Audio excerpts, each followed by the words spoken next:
Got to drain and clean out my fuel tank filter because, well, over the last, say, 5 years it clogged itself up a bit. So, yeah, draining my fuel tank today. I'm cleaning that out, reassemble, and hopefully I can drive again. Yay! Got the filter out, so yeah, it wasn't letting enough fuel through. See how it's all sort of squished in the middle? That was the pump on the side of the engine block trying to pull it all through. So it's a washable one. It just got crud on it, so I got to clean the fuel tank out as well. So I've got to take my actual fuel tank out today and pressure wash the inside and yeah, clean it all out.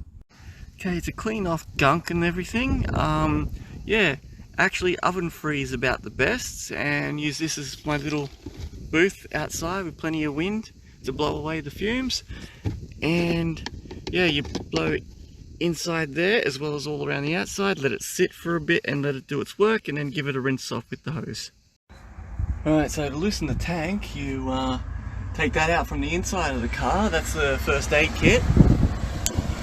Then you take this out. There's a little pin, plastic pin that goes in there. That sits above in this sort of slot because it's blocking this little tube from being able to pull forward and come out.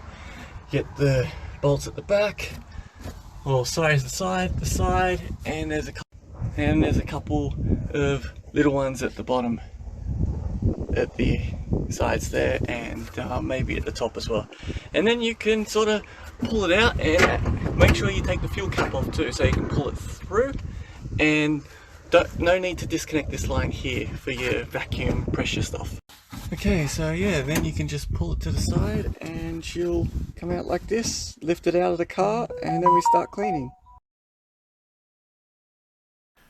Okay, so I don't know why the audio is not working on the camera thing, but anyway, using a 46mm socket to undo the fuel level sender in the tank.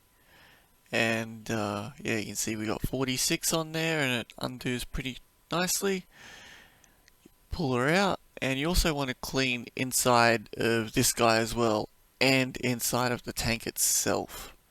So got the tank down on the side. After you disconnect all the hoses and everything underneath for all the fuel lines and whatnot, and trying to spray through all of the holes and get all different angles so it frees up any sludge or grime that's built up over time, because that's what we've got to block up that filter.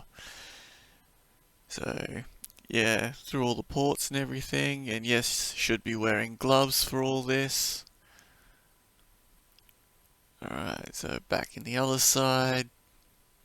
So yeah, not much else to say, you just got to fill it up and let it do its thing a few times and empty it out. Now, to undo the fuel sender, what I've picked up there, that little plastic nut goes on the bottom. You loosen it up and then you should be able to pull out the fuel sender itself, and it's all gunky on the inside, needs a good clean. So yeah, not looking the greatest there, so clean everything off with the oven cleaner and put it back. You'll see those little circular parts go on the bottom there on the opposite side to keep everything nice. And yeah, that's pretty much about it. And yeah, you just clean it once, twice, 3 times and let it do its thing in the open air, and then you give them all a rinse and a scrub off to clean them all up and reassemble. So got our filter clean, and yeah, got everything else clean, and just time to put everything back the way it came in reverse order.